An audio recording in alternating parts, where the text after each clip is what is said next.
Good evening and welcome to Global Lens News. I'm Sadia Afzal. For decades, Europe was seen as the political heart of liberal democracy.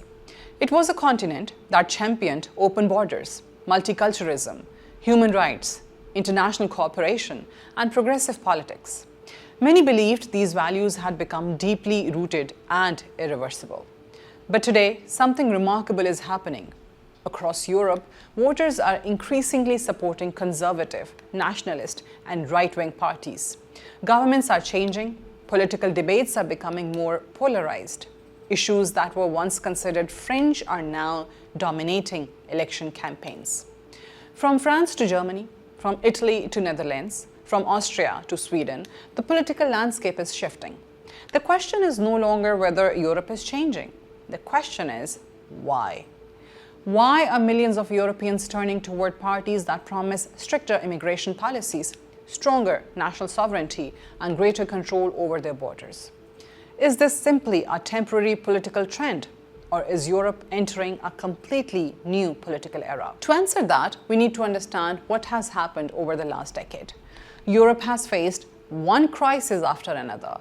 First came the migration crisis, then Brexit, then the COVID-19 pandemic, then soaring inflation, then the war in Ukraine, then the energy crisis, and now growing concerns about economic competitiveness, artificial intelligence, and global security. Each crisis has left its mark on European societies. Together, they have changed how many people think about politics. Perhaps no issue has shaped public opinion more than immigration. For many years, European governments encouraged migration for humanitarian reasons and to help address labor shortages. Millions of migrants and refugees arrived legally and illegally from different parts of the world. Many successfully integrated into European society. They became doctors, engineers, teachers, entrepreneurs, and business owners. But integration has not always been smooth. Some communities have struggled with housing shortages, pressure on public services, and social tensions. In many cities, rapid population growth outpaced infrastructure. Schools became overcrowded. Healthcare systems faced increasing demand. Affordable housing became harder to find. Whether immigration was the primary cause or only one contributing factor, many voters began connecting these challenges with migration. Political parties noticed. Those promising tighter border controls began attracting increasing support. Issues that once occupied the margins of politics suddenly moved to the center of election campaigns. The conversation also changed after several high-profile security incidents across Europe over recent years. Although the overwhelming majority of migrants are law-abiding, isolated incidents receiving extensive media coverage and reinforced concerns about border management and public security. As a result, many voters began demanding stricter immigration policies. Another important factor is the economy. For years, many Europeans experienced rising living standards. Today, that confidence has weakened. Inflation has eased compared with its peak, but food, housing, and energy remain expensive. Young families struggle to buy homes. Rent continues rising in many cities. Interest rates remain higher than people became accustomed to during the previous decade. Many workers feel the salaries have not kept pace with the cost of living. Governments often point to improving economic indicators. Citizens judge the economy by whether they can comfortably pay their monthly bills. This difference between economic statistics and everyday experience has created frustration.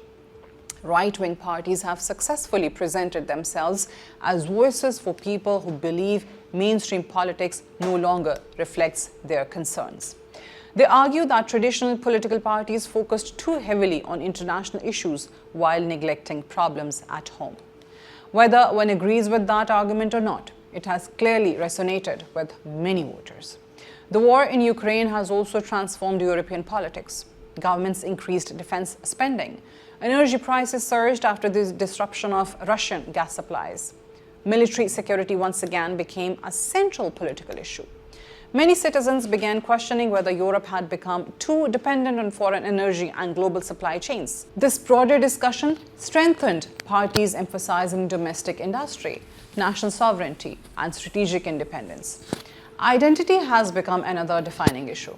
Supporters of multiculturalism argue that immigration has enriched European societies, strengthened economies, and contributed to innovation.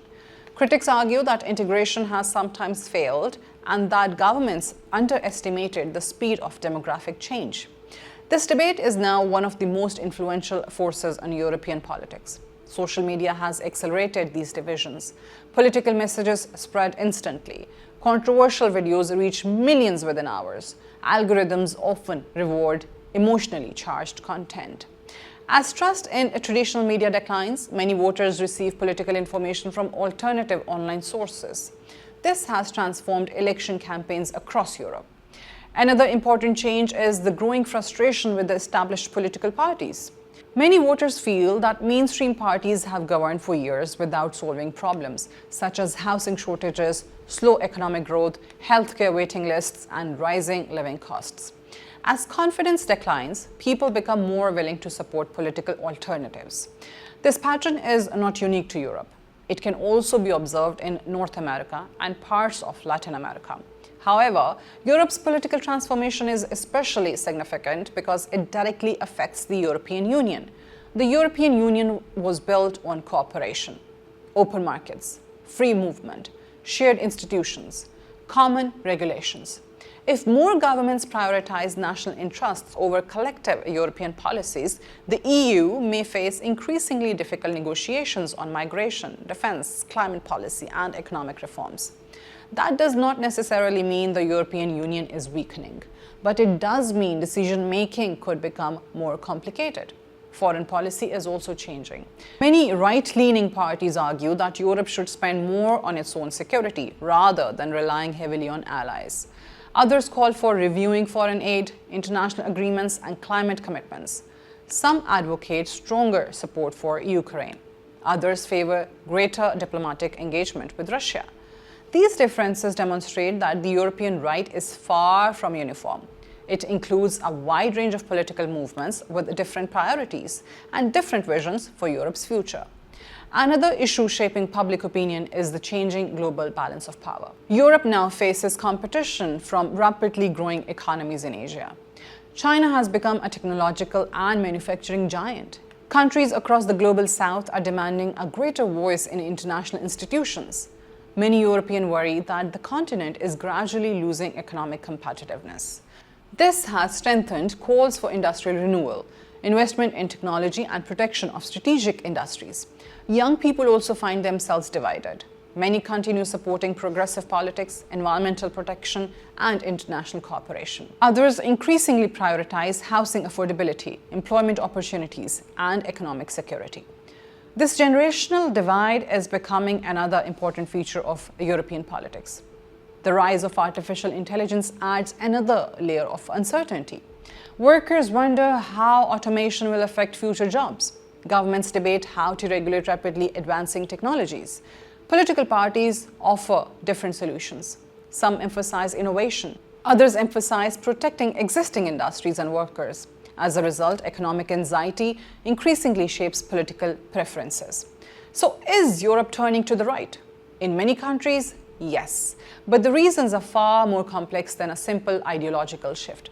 This is not only about immigration. It is not only about economics. It is not only about identity. It is the combination of multiple crises arriving one after another: migration, inflation, housing, energy, security, war, technology, global competition. Together, they have transformed public opinion. Perhaps the most important lesson is that democracy reflects the priorities of voters. When people's concerns change, election results change. Political parties that fail to respond often lose support. Those that successfully address public concerns gain momentum. Whether this shift continues will depend largely on how effectively European governments address the issues driving public frustration. Can they make housing more affordable? Can they improve healthcare? Can they strengthen economic growth? Can they manage migration while maintaining humanitarian responsibilities? Can they reassure citizens without becoming more divided? The answer to these questions will shape Europe's political future. One thing, however, is already clear. The Europe of today is not the Europe of 20 years ago.